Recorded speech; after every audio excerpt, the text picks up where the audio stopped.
Good morning. Welcome to the Oregon Fly Fishing blog. We're going to kick off our trout series for the springtime, and what's most common around these waters and a lot of waters through the U.S. is blue wing olives. So we're going to do a little blue wing olive comparadon with a Biot body, very realistic. I'm going to start out with a TMC 100 or your favorite dry fly hook.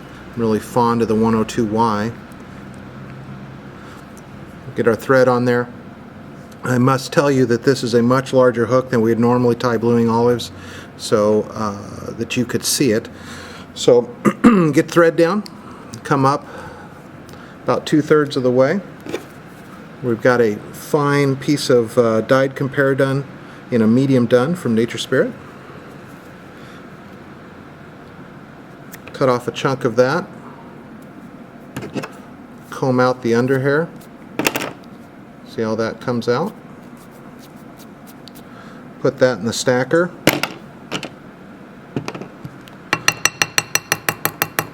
Stack it up real well in your favorite hair stacker.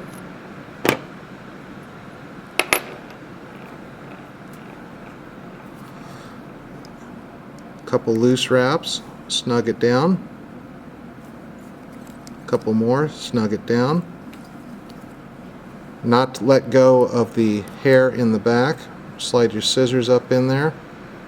Cut it. Cinch it down the rest of the way. Setting that wing in place. Pull it back, put a couple wraps in front. And that wing is essentially in position, ready when we get to that portion of the fly. Next, I'm going to come back down the hook shank to the back. I'm going to take a fine dry fly dubbing in a blue wing olive, very sparse amounts. I'm going to make a little bump back here. Probably should have used an olive colored thread, but I had some black on here, so we're tying with black. Little bump. Hairline mayfly tails, 4 strands, whatever color you choose. Your tail is going to be about the length of the shank. I usually tie this in, and then I can slide it back and forth to the length I want. Come back here a little ways, grab those tails and splay them on each side, holding them in place to get them to split. And you can see those are split. Come forward, clip that off. Trying to keep the materials even through that body. The reason being is the Biot that I'm going to wrap over this, we want the symmetry to be there. Make sure that you really butt that mayfly tail up against that little bump in order to get it to stand, to splay those tails like a real mayfly would be. Now I've got a turkey quill. I've cut a single fiber off of it. You can see the thick slendering down to the tip there. I'm going to tie the tip in.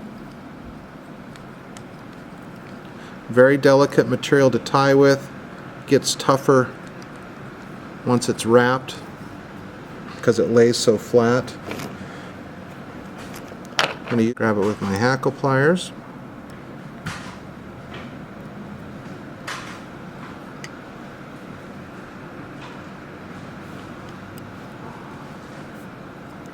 I'm just going to evenly space this coming forward and try not to let any thread show through.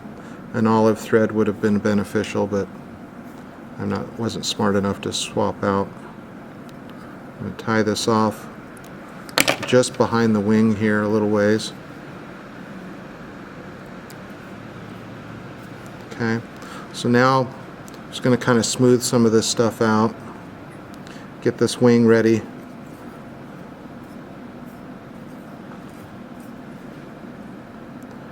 Trim up a few fibers. Then we will dub the thorax with a fine blue wing olive dubbing.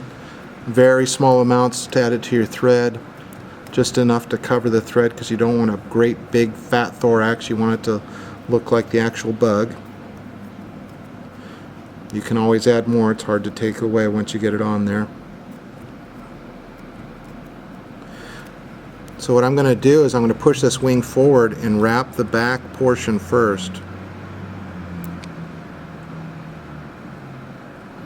Pushing it right up against the wing, pull the wing back, wrap in front. I came up a little shy on dubbing, so I'll fill it in with a little more.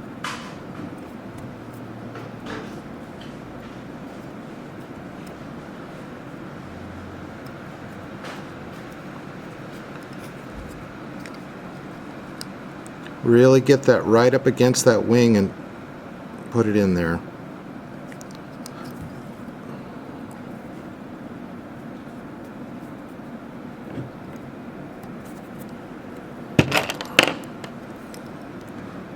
Couple little whip finishes.